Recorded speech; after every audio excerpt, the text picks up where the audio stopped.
ஆண்டவராகிய இயேசு கிறிஸ்துவின் இன்ப உயிர்த்தெழுந்த நாமத்தினாலே இந்த அற்புதமான சுவிசேஷ பயணத்திற்கு நான் அன்போடு வாழ்த்தி வரவேற்கிறேன். உங்களுக்குள்ளே இருக்கிற ஒரு பெரிய பலனை கர்த்தர் வெளியே கொண்டு வர விரும்புகிறேன். ஜெபத்திலே தரித்திருக்கும் பலன். இன்றைக்கு பல மிஷனரி ஊழியங்களுக்கு அடி ஆதாரமாக இருப்பு ஜெபம் மட்டுமே. பலருடைய முழங்கால் ஜெபங்க. பலர் கதறி கதறி கதறி ஜெபம் பண்ணி இந்தியாவில் மூல முடுக்க எல்லா இடங்களிலே கர்த்தருடைய நாமம் உயர்த்தப்படுகிறது என்றால் ஜெபமே காரணம். பலருடைய ஜெபம் ஊக்கமான ஜெபம். பலர் கொடுக்கிறார்கள் உண்மையே, பலர் ஓடுகிறார்கள் உண்மையே, பலர் உழைக்கிறார்கள் உண்மையே. ஆனாலும் ஜெபத்திலே தாங்குகிற பலர் உண்டு. ஆமென், ஹல்லேலூயா. அப்ப எஸ்தரை பாருங்களேன். எஸ்தர் 4:16 வாசிக்கும் பொழுது அவர் சொல்லுகிறார், நீர் போய் சூசானில் இருக்கிற யூதர் எல்லாம் கூடி வர செய்து 3 நாட்கள் அல்லும் பகலும் புசியாமலும் குடியாமலும் இருந்து எனக்காக உபவாசம் பண்ணுங்கள், நானும் என் தாதிமாரும் உபவாசம் பண்ணுவோம். இவ்விதமாக சட்டத்தை மீறி ராஜாவினிடத்தில் பிரவேசிப்பேன், நான் செத்தாலும் சாகிறேன் என்று சொல்ல சொன்னாள்.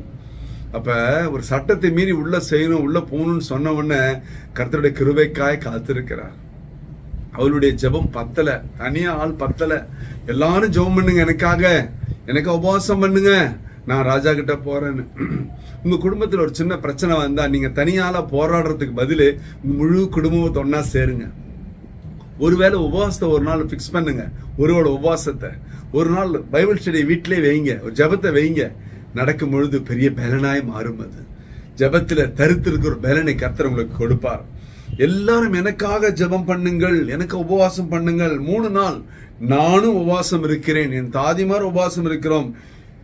எஸ்தர் சில ஆண்டுகளுக்கு முன்பு 1 வருடம் கன்னி மாடத்தில் தன்னை அழகுபடுத்தி கொண்டாள். ராஜாவை சந்திப்பதற்காக நல்ல டெக்கரேஷன் பண்ணி அழகுபடுத்தி வந்தவள். அவள் அழகுபடுத்தி வரும்பொழுது அவளுக்கு மட்டும் வாழ்க்கை கிடைத்தது, வாழ்வு கிடைத்தது. ஆனால் 127 நாடுகளில் உள்ள ஜனங்களுக்கு வாழ்வு கிடைக்க வேண்டும் என்றால் அந்த அலங்காரம் வேண்டாம். தன் உடலை ஒடுக்கி உபவாசம் பண்ணும் பொழுது அழகு போய்விடுமே, கண்கள் குழி விழுந்து விடுமே, அழகு அலங்கோலமாய் மாறிவிடுமே, கண்கள் எல்லாம் குழி விழுந்து கண்ணமெல்லாம் ஒட்டி விடுமே. அன்று அழகுபடுத்தி போகும்பொழுது தனக்கு மட்டும் வாழ்வு. அந்த அழகு அலங்கோலமாய் மாறின பிறகு 127 நாடுகளில் இருந்த யூத ஜனங்கள் அனைவருக்குமே வாழ்வு. ஹல்லேலூயா. அழகில் சிறந்த என் ஆண்டவர் சிலுவையிலே அலங்கோலமா மாறின பிறகு உலகத்துக்கே ரட்சிப்பு கிடைத்தது. உனக்கும் எனக்கும் ரட்சிப்பு கிடைத்தது.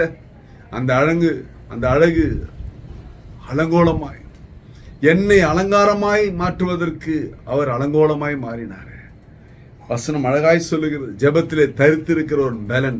இன்னைக்கு எந்த பிரச்சனை போராட்டத்தை முறியடிக்கணும்னா உடனே செய்ய வேண்டியது உன் முழங்கால்களுக்கு வேலை கொடு. உடனே இம்மிடியட்டா முழங்கால் போட முடியல, கைகளை ஒருத்த அங்கேயே ஜெபம் பண்ணுங்க. வேலை செய்யற இடமா இருக்கலாம். உடனே கத்தி ஊற கூட்டி நீங்க பண்றது பயந்து ஓடக்கூடாது இல்லையா? உங்களுக்கு ஆண்டவருக்குள்ள ஒரு நெருக்கம், ஒரு இறுக்கம், ஒரு பிணைப்பு உருவாகட்டும். வசனம் சொல்லுகிறது ரோமர் 8:26 அந்தபடி ஆவியானவரும் நமது பலவீனங்கள் நமக்கு உதவி செய்கிறார். நாம் ஏற்றபடி வேண்டிக் கொள்ள வேண்டியது இன்னதென்று அறியாமல் இருக்கிறபடி ஆவியானவர் தாமே நமக்காக வாக்கு கடங்காத பெருமூச்சுகளோடு நமக்காக வேண்டுதல் செய்கிறார். நம்மளுக்கு சரியா ஜெபம் பண்ண தெரியல, ஏற்ற வேளையில ஏற்ற மாதிரி ஜெபம் பண்ண தெரியல. எனக்காக என்னோடு சேர்ந்திருக்கிற ஆவியானவர் வாக்கு கடங்காத பெருமூச்சுகளோடு எனக்காக ஜெபம் செய்கிறார். ஹல்லேலூயா. பரிசுத்த ஆவியானவர் நமக்கு பலன் கொடுக்க வேண்டும்.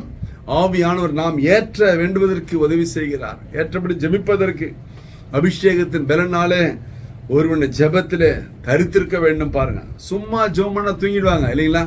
சில நேரம் சர்ச்சிலலாம் சிலர் ஜெபம் பண்ணாங்க, 1 நிமிஷம்னு சொல்லுவாங்க, ஒரு 15 நிமிஷம் பண்ணியிருப்பாங்க. பாதி பேர் தலையக்கு நிமிரதே இல்லை, நல்ல தூக்கம்.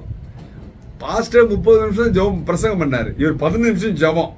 ஜெபத்திலே பிரசங்கம், ஜெபத்திலே பாட்டு, ஜெபத்திலே சாட்சி. அது ஜெபம் இல்லைங்க. அது ஏங்க, நீங்க ஜெபம் பண்ணி அவருக்கே பாதி கொட்டாயம் வந்துடும் பொழுது. நீங்க ஜெபம் பண்ணும் போது சுறுசுறுப்புள்ளவனாய் இல்ல, மற்றவர்களை உற்சாகப்படுத்த இருக்க வேண்டும். தூங்கி வழிய வைக்க கூடாது. அது லூக்கா 18:1-7 வாசிங்க. சோர்ந்து போகாமல் ஜெபிக்க வேண்டும். சோர்வு ஒரு தடையை கண்டுபிடித்து அதை மாற்ற வேண்டும். அப்ப இன்றையிலிருந்து ஜெபிக்கிற பிள்ளையாய், ஜெயம் எடுக்கிற பிள்ளையாய் கர்த்தரை மாற்றுவாராக. எல்லாத்துக்கும் ஒரே சொல்யூஷன் தாங்க, ஒரே மருந்துங்க. எந்த வழியோ, எந்த வேதனையோ, எந்த கஷ்டமோ, நஷ்டமோ, பிரச்சனையோ, போராட்டமோ, துக்கமோ, துயரமோ, ஜெபம்.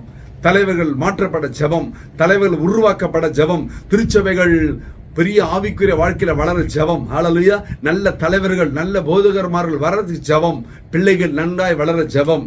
பிள்ளைகள் வாழ்க்கை சீராய் அமைய ஜெபம். உங்களோட தொழில், வியாபாரம், ஊழியம் சிறப்பாய் வளர சாட்சியா இருக்க ஜெபம். எல்லாவற்றுக்கும் தேவை ஜெபமே ஜெபம். ஜெபமே ஜெயம். ஹல்லேலூயா. இன்றே இப்பொழுதே ஜெபித்து ஜெபித்து ஜெபித்து ஆசீர்வாதங்களை பெற்றுக்கொள்வோமாக. ஒரு விஷயம் கண்களை மூடுவோம். ஹல்லேலூயா, ஹல்லேலூயா, ஹல்லேலூயா. எங்கள் வாழ்க்கையில ஜெபமே ஜெயமாய் மாறட்டும் ஆண்டவரே. எப்பொழுதும் மோடுள்ள உறவு இன்னும் அதிகமாய் உருவாக்கப்படட்டும். எங்களுக்கு குறையில் கூட்டலாம் பண்ணீங்க. ஜெபிக்கிற ஒவ்வொரு பிள்ளைகளை ஆசீர்வதிங்கப்பா. தவறு தப்பியதில் மன்னிங்க, சாட்சியா நிறுத்துங்க. இயேசு கிறிஸ்துவின் இன்ப உயிர்த்தெழுந்த நாமத்தினால என் தேவனதை செய்யும்படியா திருப்பாதங்களிலே தாழ்மையாய் ஒப்பு கொடுத்து ஜெபித்து ஜெயம் எடுக்கிறோம். ஜீவனுள்ள நல்ல பிதாவே. ஆமென். கர்த்தர் உங்களை ஆசீர்வதிப்பாராக. பிரைஸ் எல்லாம்.